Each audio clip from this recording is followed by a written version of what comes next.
Sadly, it did not. It couldn't even deliver on defining the rule book that came out of the Paris Agreement. So it's really kicked a whole bunch of issues forward.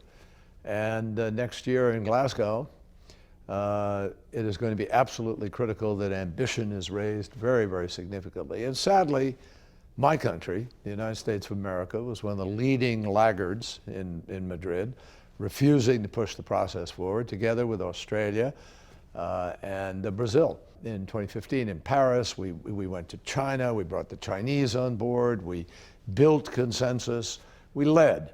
And regrettably, President Trump is not only pulling out of the Paris Agreement, but he has accused China of being responsible for a hoax.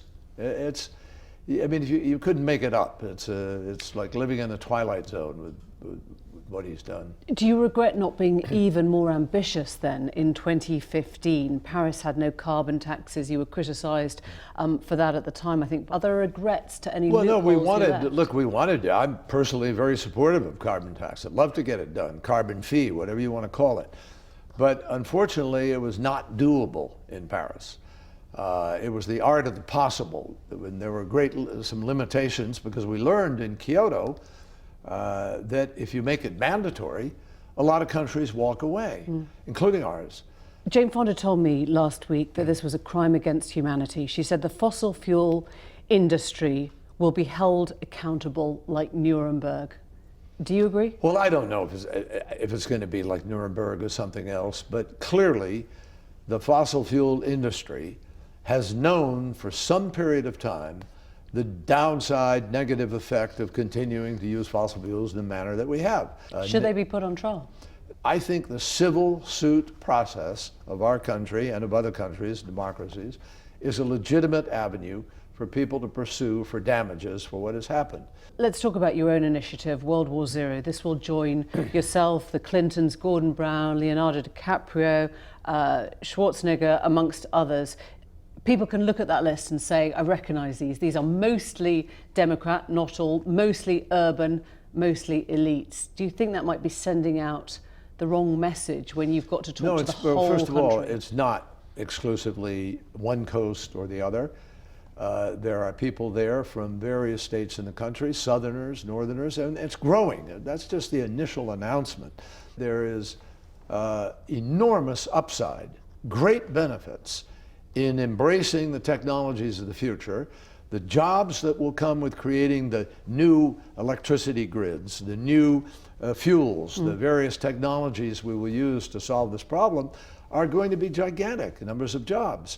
Donald Trump won parts of America no one thought he could. He broke through what you call the blue Democrat wall. Boris Johnson has broken through the equivalent here.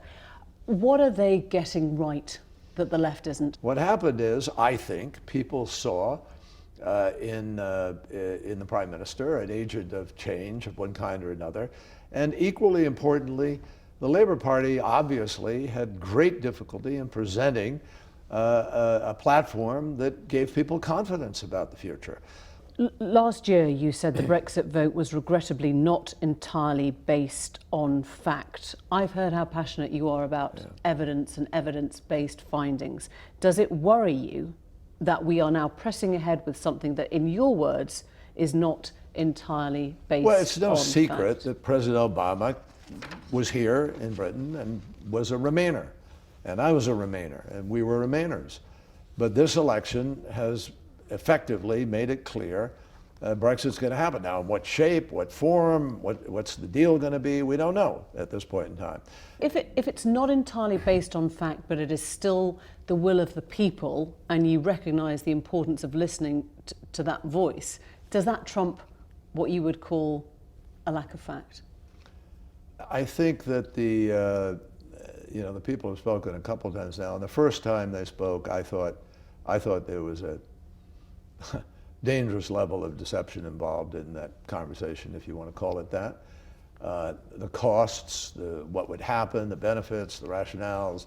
The point is, now you've just had an election, overwhelming consequence result in that election, and I think clearly, obviously, it's going to go forward. So now, how do you make the best of this? You've got a big couple of months ahead. The Democrats are trying to go ahead with the impeachment of President Trump. Do you think they will impeach the president? Yes, they will impeach the president, I believe, on the evidence that has been provided. I think the Democrats had no choice because the president himself admitted in a conversation that he made public that he asked for a political favor, which is against the law. He solicited assistance in a federal campaign to help him find dirt on a potential opponent, the one he feared the most. And that is literally, it's against the law. There's ultimately no evidence that changed anything material. If Republicans leveled the same at Democrats and said they were the ones Doesn't have that to were change partisan anything. here. It's against the law to solicit it. It doesn't have to change anything. I mean, I'm a former prosecutor. I can tell you, looking at this law and looking at what happened, the president broke the law. In addition, the president has committed obstruction of justice in any number of instances, in my judgment. And if you didn't bring the impeachment process, you would be inviting a daily process of breach of just do whatever you want. President's above the law. One of the things that was decided in America years ago is we do not have a monarch. We do not have a king. That is what was argued by the founding fathers of the United States. And they put the impeachment process in place specifically with their fears of foreign entanglements, of engagement where another country would gain influence over your country. They didn't want that. That's the specific rationale for this.